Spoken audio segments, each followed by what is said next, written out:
Remember the expression of the number operator, the observable associated with the measurement of the number of photons in the volume of quantization, as introduced in the first lesson of Quantum Optics 1. For a mod L, it is equal to A dagger L AL. A quasi-classical state, alpha L, is not an eigenstate of NL.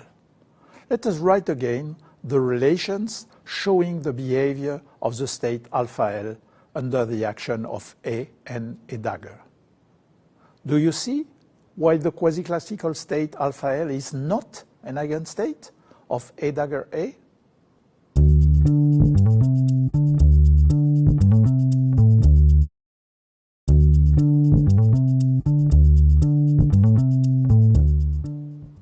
It is very simple, however, to calculate the average value of the photon number. The result is important. The average photon number is the squared modulus of alpha L. Now, we have a simple interpretation for the modulus of alpha L. When it is large compared to 1, it means that we have a large number of photons in the volume of quantization. Since alpha L is not an eigenstate of the photon number observable, there is a dispersion on the number of photons. To calculate the dispersion of this photon number, you must first evaluate the average of the squared photon number observable. You should know how to deal with this calculation. It is always the same trick. Take a few seconds to find yourself the method.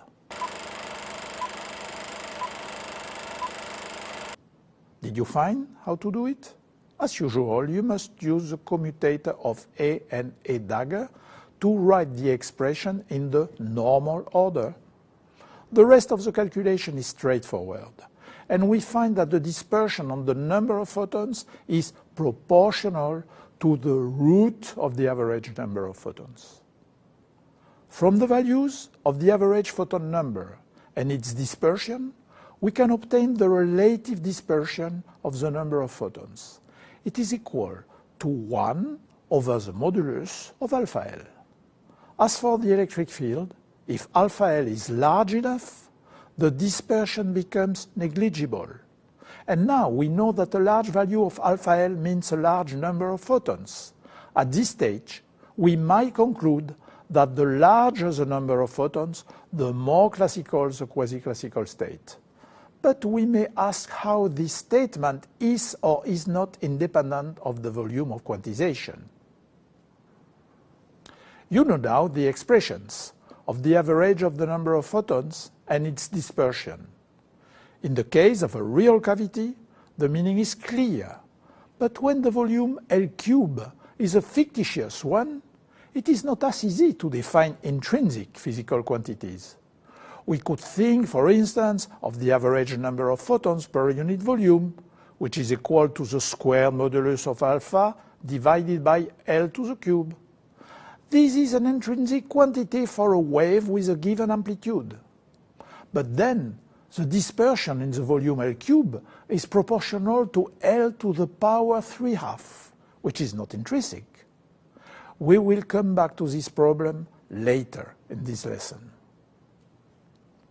When you have a random variable, its average and dispersion are important parameters, but it is not the ultimate knowledge about this quantity. One can be yet more quantitative by giving the probability distribution. We are thus interested in knowing the full distribution of the number of photons in a quasi-classical state. Since we know the expansion of the quasi-classical state on the number states of the mod L, we can directly write the probability of finding a given value of the photon number as the squared modulus of the corresponding expansion coefficient. The result is a well-known law of probability. Do you recognize it? You may prefer this form, where I have replaced the squared modulus of alpha L by the average number of photons.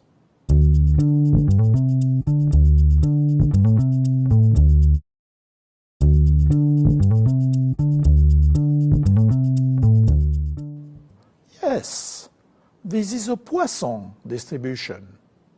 I have plotted this distribution for two different mean photon numbers, 5 and 100, respectively. You can check that although the absolute width increases with the mean photon number, the relative width decreases. You may know that when the average is big enough, a Poisson distribution tends towards a Gaussian distribution, with a standard deviation equal to the root mean number. This is clearly the case for the average value of 100, for which the standard deviation is 10. It is ironical to find the Poisson distribution about photon numbers, which is a notion associated with the corpuscular aspect of light. Siméon Denis Poisson was a great mathematician and physicist of the early 19th century, member of the Académie des Sciences in Paris. He was a strong supporter of the corpuscular model of light, as many of his fellows of the time, due to the prestige of Newton, who had promoted that model. When Augustin Fresnel submitted to the Académie his memoir in favor of the wave model of light in 1818, Poisson was a strong opponent, and he thought he had found an argument against the wave model of light. Indeed, he showed that according to the theory of Fresnel, there should be a bright spot in the middle of the shadow behind an opaque disk illuminated by a point source. This consequence of Fresnel theory was ridiculous, Poisson declared. Arago, another great scientist of that time, decided to perform the experiment, and he found that there was indeed a bright spot at the position predicted by the calculation. This surprising phenomenon is known in the literature as the bright spot of Poisson, or of Arago, or of Fresnel. In physics, experiments have always a last word, and after Arago's experiment, the majority of the Académie, including Poisson, voted in favor of Fresnel, that is, in favor of the wave model of light, and thus against the corpuscular model of Newton.